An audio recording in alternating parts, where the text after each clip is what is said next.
Class 4, Chapter 6 of Science, Soil. Soil is a very important and valuable natural resource. খুব দরকারি এবং valuable মানে দামি, কিমতি। Now, natural resource means প্রাকৃতিক, যেটা ভগবান বানিয়েছে, যেটা মানুষ বানায় নাই। That is called a natural resource. Natural resources এর মধ্যে কি কি আছে? Air আছে, water আছে, plants, animals, right? Soil is also there. Now, plants grow in the soil. Some animals like rabbits, earthworms and ants live in the soil. তো গাছও মাটির উপরে হয়, আর অনেকগুলো অ্যানিমালসও মাটিতে থাকে, যেমন আর্থওয়ার্ম আছে, অ্যান্ট আছে, আরও অনেক অনেক। Big pieces of rocks break down into tiny pieces by the heat of the sun, moving air and running water. This process is called weathering. তা বলছে বড় বড় পাথরের টুকরোগুলো, পিসগুলো ছোট্ট ছোট্ট টুকরো হয়ে যায়। কি করে হয়ে যায়? कैसे होता है? সূর্যের তাপে, সূর্যের তাতে গরম হয়ে ফেটে যায়। তারপরে বৃষ্টি জলে গরম ঠান্ডা, সূর্যের তাপে গরম, বৃষ্টি জলে ঠান্ডা হয়ে এগুলো ফেটে যায়। রানিং ওয়াটার, জলে পানি কে সাথ বহকর টকরায় আতে हैं, জলের সঙ্গে বয়ে বয়ে এক অপরে ধাক্কা লেগে পাথরগুলো গুঁড়ো গুঁড়ো হয়ে যায় ছোট ছোট। and this process is called weathering. when these tiny pieces mix with organic matter, যখন এই ছোট ছোট রক্সে পিসেসগুলো অর্গানিক ম্যাটার মানে কি? Remains of dead plants and animals, যে মরা শুকনো প্লান্টস অ্যানিমালসের যে পার্টগুলো থাকে তার সঙ্গে মিশে যায়। অ্যান্ড মিনারেলস, আর সাথে কি মিক্স হয়? মিনারেলস। এগুলো মাটির ভেতরেই থাকে, যেমন ক্যালসিয়াম, আয়রন, অ্যালুমিনিয়াম, এগুলো সব মিনারেলস, আরও অনেক মিনারেলস আছে। তখন কি তৈরি হয়? Soil is formed. Hence the uppermost layer of the earth that contains minerals, some amount of air, water and organic matter is called soil. The soil কি হচ্ছে? soil is the uppermost layer, মাটির উপরে লেয়ারটা। তার মধ্যে কি কি আছে? সয়েলের মধ্যে মিনারেলস আছে, some amount of water, কিছু জল আছে, আরো জল আছে, ওয়াটার মানে পন্ড, সিজ, ওশনস, এগুলো আছে। and organic matter মানেই হচ্ছে প্লান্টস, অ্যানিমালস, মরা পচা যেগুলো, it is called soil. Soil is composed of gravel, sand and clay particles. R soil কি দিয়ে কম্পোজ মিন্স তৈরি, আর কি কি দিয়ে তৈরি? তার মধ্যে গ্রাভেলস, বড় বড় টুকরো, পাথরের টুকরো থাকে, স্যান্ড, বালির টুকরো থাকে, অ্যান্ড ক্লে, একদম কাদা মাটি, যেগুলো চিকনা মাটি বলি, তার পার্টিকেলসগুলো থাকে। দেখো, do you know remains of dead plants and animals form a dark coloured substance called humans. It makes the soil fertile. The dead plants and animals, ওইগুলো পচে পচে পচে সড়কে কি তৈরি হয়? কালো একটা ডার্ক কালার একটা জিনিস তৈরি হয়, যেটা আমরা বাংলায় বলি সার, এটাকে সায়েন্সে বলি আমরা হিউমাস। আর এটা গাছের জন্য খুব ভালো। দেখবে গ্রামে গ্রামে যারা গরু মোষ পোষে, তারা দেখবে ছানি টানিগুলো যেগুলো থাকে এক জায়গায় ঢিপ করে জমা করে করে রেখে দেয়, সেখানে নিচে পচে পচে পচে পচে সব সার তৈরি হয়ে যায়, সেগুলো আবার গাড়ি করে মাঠে দেয়া হয়। MCQs, soil contains air, water, air and water, দুটোই হবে, air and water. Number C, the topsoil, the topmost layer of the earth that contains air, water, minerals and organic matter is called soil. Next, types of soil. Soil এ কি কি প্রকার আছে? Different places have different types of soils. আলাদা আলাদা জায়গায় আলাদা আলাদা মতন মাটি আছে। The type of soil depends upon the kind of rock from which it is formed. তো কিরকম সয়েল হবে, कैसा সয়েল হোগা, কেমন মাটি হবে, সেটা ডিপেন্ড করে সেখানে কেমন পাথর আছে। অলরাইট, সো কীরকম মাটি হবে ডিপেন্ড করে কেমন পাথর দিয়ে মাটিটা তৈরি আছে, কারণ আলাদা আলাদা জায়গায় আলাদা আলাদা রকম পাথর থাকে। Soil differ in size, colour and texture of particles, এবং মাটির কালার কেমন হবে, টেক্সচার মানে খুব ফাইন হবে না, খসখসে হবে না, রাফ হবে। There are three types of soils: sandy, clayey and loamy. Three types. Sandy soil, it mainly contains sand. বেশিরভাগ কি থাকে? বালি থাকে। Big, light and loosely packed particles. এই particles গুলো বড় বড় থাকে, মাঝখানে গ্যাপ থাকে, that is called loosely packed. It is found in deserts and on seashore. কোথায়? ডেজার্টস মানে রেগিস্তানে পাওয়া যায়, এবং সমুদ্রের ধারে। It is yellow or light brown in color. Yellow থাকে এবং light brown থাকে। All right. Next, number 4, It cannot hold much water as water passes through its particles easily. তো স্যান্ডি সয়েল বেশি জল ধরতে পারে না, কেন গ্যাপ থাকে, জল ঢাললি বালিতে জলটা নিচে চলে যাবে। It is mixed with cement and use for making buildings. তা আমরা জানি বালি সিমেন্টের সঙ্গে মিশিয়ে ঘর তৈরি করতে, প্লাস্টার করতে, ইট গাড়তে কাজে লাগে। Next clayey soil. Clayey soil it mainly contains clay, very fine and closely packed particles. তাই এটাতে বেশিরভাগ ক্লে পার্টিকলস থাকে, খুব ফাইন, পাতলা, একদম ছোট ছোট পার্টিকেল, আর ক্লোজলি প্যাক থাকে, গ্যাপটা কম থাকে। It is found in ponds and river beds, পুকুরের ধারে, পুকুরে এবং নদীর ধারে পাওয়া যায়। কাদা মাটি একদম, পুকুরের ধারে দেখবে সব কাদা, একদম ক্লেই মাটি, কালো কালো। ইট can hold a lot of water as water does not pass through it's particles easily. এবং এই মাটিটা অনেক জল ধরে রাখতে পারে, বহুত পানি পকড়তা है क्योंकि पार्टिकल्स क्लोजली पैक्ड আছে, গ্যাপটা নেই, খুব কম। It is use for making pots, toys and kachcha houses. Pot তৈরি হয়, খেলনা তৈরি হয় মাটির, আর কাঁচা বাড়ি যেগুলো মাটি দিয়ে তৈরি হয়। Next loamy soil, it contain sand and clay. Loamy সয়েলের স্যান্ড অ্যান্ড ক্লে দুটোই মিক্স থাকে। It can hold enough air and water, ভালোই জল আর হাওয়া ধরে রাখে। It is good for growing plants as it contains humus. एवं पेड़ पौधों के लिए बहुत अच्छा होता है ये मट्टी। Loamy soil is the best soil, কেন এর মধ্যে হিউমাস থাকে, এয়ার ওয়াটারও ভালোই থাকে।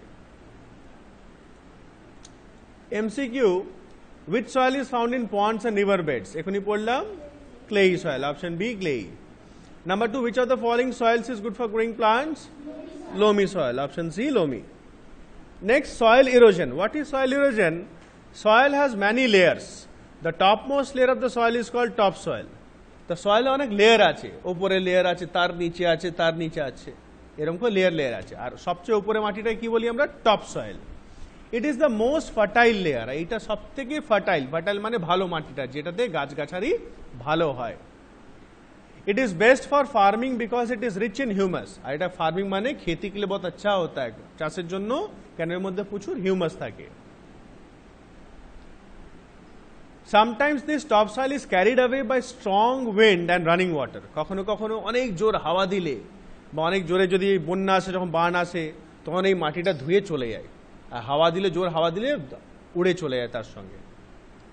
The removal of fertile topsoil by the action of wind, rain and river water is called soil erosion. তো এই যে উপরে মাটিটা সরে যাচ্ছে হাওয়া দিয়ে, জল দিয়ে, এটা কি বলা হচ্ছে? soil erosion. The loss of fertile soil makes the land unfit for farming.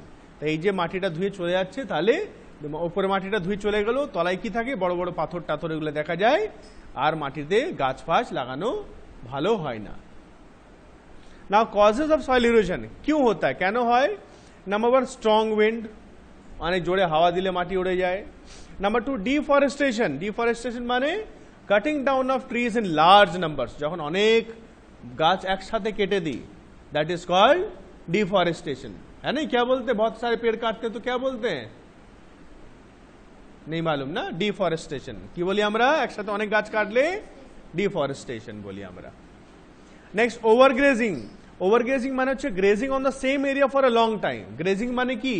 যে গরু মোষ চড়ে না, ঘাস খায়, যদি একই জায়গায় বারবার গরু ছাগল মোষ যদি চড়ে, তাহলে কি হবে? সেখানকার গাছগুলো সব উপরে উপরে খেয়ে নেবে, ওখানকার মাটি ফাঁকা হয়ে যাবে। মাটি ফাঁকা মানে জামা কাপড় নেই, আরামসে জলে হাওয়াতে উড়ে চলে যাবে। কিন্তু গাছ টাছ থাকলে কি হয়? গাছের শিকড়গুলো, রুটসগুলো মাটিটাকে ধরে রাখে, সেজন্য জলে বা হাওয়াতে চট করে উড়ে যেতে পারে না। Next, heavy rain and floods.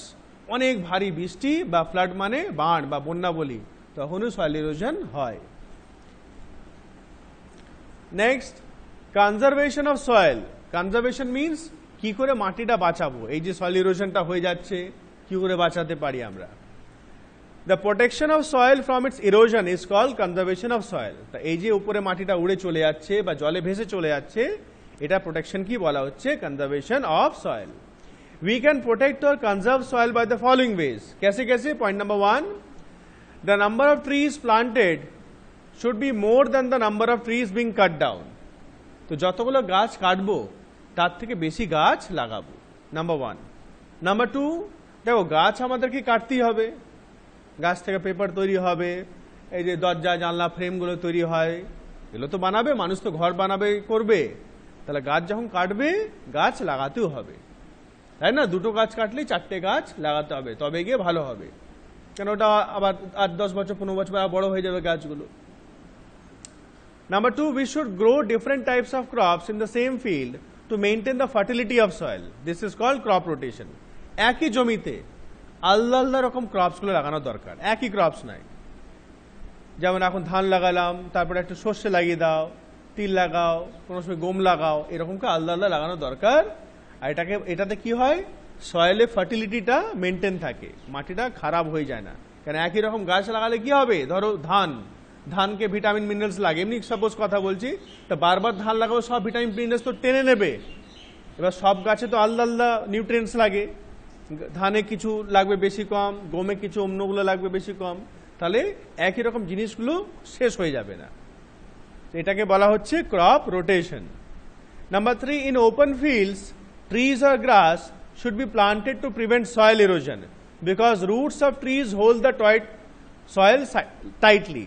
তা বলছে ওপেন ফিল্ডস মানে খালি ময়দান মে, যেখানে ফাঁকা ফাঁকা জায়গা, যেখানে ধান ফানু কেউ লাগায় না, চাষ করে না, সেখানে গাছ লাগিয়ে দিতে হয়। তাহলে কি হবে, জল বৃষ্টি হলে বা হাওয়া দিলে মাটিটা উড়ে চট করে যাবে না, কেন রুটসগুলো সয়েলটাকে টাইটলি ধরে রাখবে, শিকড়গুলো। Number 4, floods cause soil erosion. So dam should be built to prevent floods. বান আসে তো বন্যা কেন আসে, অনেক জল চলে আসে বলে, তার জন্য ঠিক ঠিক জায়গায় বাঁধ বানাতে হবে, ড্যাম বানাতে হবে, তাহলে জলটা আটকে থাকবে, জলটা ভেসে চলে আসে, জলটা অনেক জায়গায় আটকে থাকবে, দিয়ে যখন আস্তে আস্তে জল কমতে থাকবে একটু একটু জল ওখান থেকে ছেড়ে দেয়। Next, grazing animals like goats and cows should not be allowed to graze on the same area of land continuously for a long time because overgrazing reduces the fertility of soil. তা যারা এই মাঠে ঘাটে চড়ে, ঘাস চড়ে, same জায়গাতে যেন তারা সবসময় না চড়ে, আলাদা, আজকে এখানে নিয়ে গেলাম গরু মোষকে, কালকে একটা অন্য জায়গায় নিয়ে গেলাম, আবার কিছুদিন পর এখানে নিয়ে এলাম, এরম করে, কেন কিছুদিন মধ্যে আবার ঘাস টাস বড় হয়ে যাবে, ঘাসটা তো তাড়াতাড়ি বড় হয়, এরম করে জায়গা পাল্টি পাল্টি ওদেরকে চড়াতে হয়। Step farming and construction of embankments help to prevent soil erosion. Step farming দেখো ছবি দেওয়া আছে, দেখতে পাচ্ছ, এগুলো যেখানে পাহাড় হয় সেখানে হয়। স্টেপ ফার্মিং মানে দেখো সিঁড়ির মতো বানানো আছে, এরকম সিঁড়ি থাকে না, এরকম করে সিঁড়ি সিঁড়ি বানানো আছে, তাহলে কি হবে, জল যখন পাহাড়ে বৃষ্টি হবে, জলটা প্লেন হলে কি হয়, একদম সর করে জলটা ভেসে চলে আসবে, আর সিঁড়ি বানায় স্টেপগুলো বানালে জলটা একবার আসবে, দিয়ে আবার ফ্ল্যাট জায়গায় যাবে, আবার নিচে নামবে, এরকম করে স্পিডটা কমে যায়, জলে গতিটা কমে যায়, সয়েল ইরোশনটা অনেক কম হয়। আর ওই যে গাছগুলো লাগানো হয়, দেখো ছবিতে গাছ লাগানো হয়েছে, ধান টানে গাছ লাগানো হয়, গাছগুলো জলের স্পিডটাকে কমিয়ে দেয় এবং সয়েল ইরোশনটা অনেক কম হয়। আর কনস্ট্রাকশন অফ এমব্যাঙ্কমেন্টস মানে হচ্ছে ছোট ছোট বাঁধ, যেগুলো মাটি দিয়ে পাথর দিয়ে আমরা তৈরি করি, যাতে জলের স্পিডটা কমে যায়, চট করে জলটা হুস করে না চলে যেতে পারে, ওগুলো এমব্যাঙ্কমেন্টসও বানানো যায় সয়েল ইরোশন কম করার জন্য। Okay, so as homework I am giving you one thing, A B C D, ডিটা কপিতে করবে, সি পর্যন্ত বইয়ে করবে, ডিটা কপিতে করে দেখাবে আমাকে। I will see tomorrow. আজকে একটু আমরা ম্যাথস রিভাইজ করবো।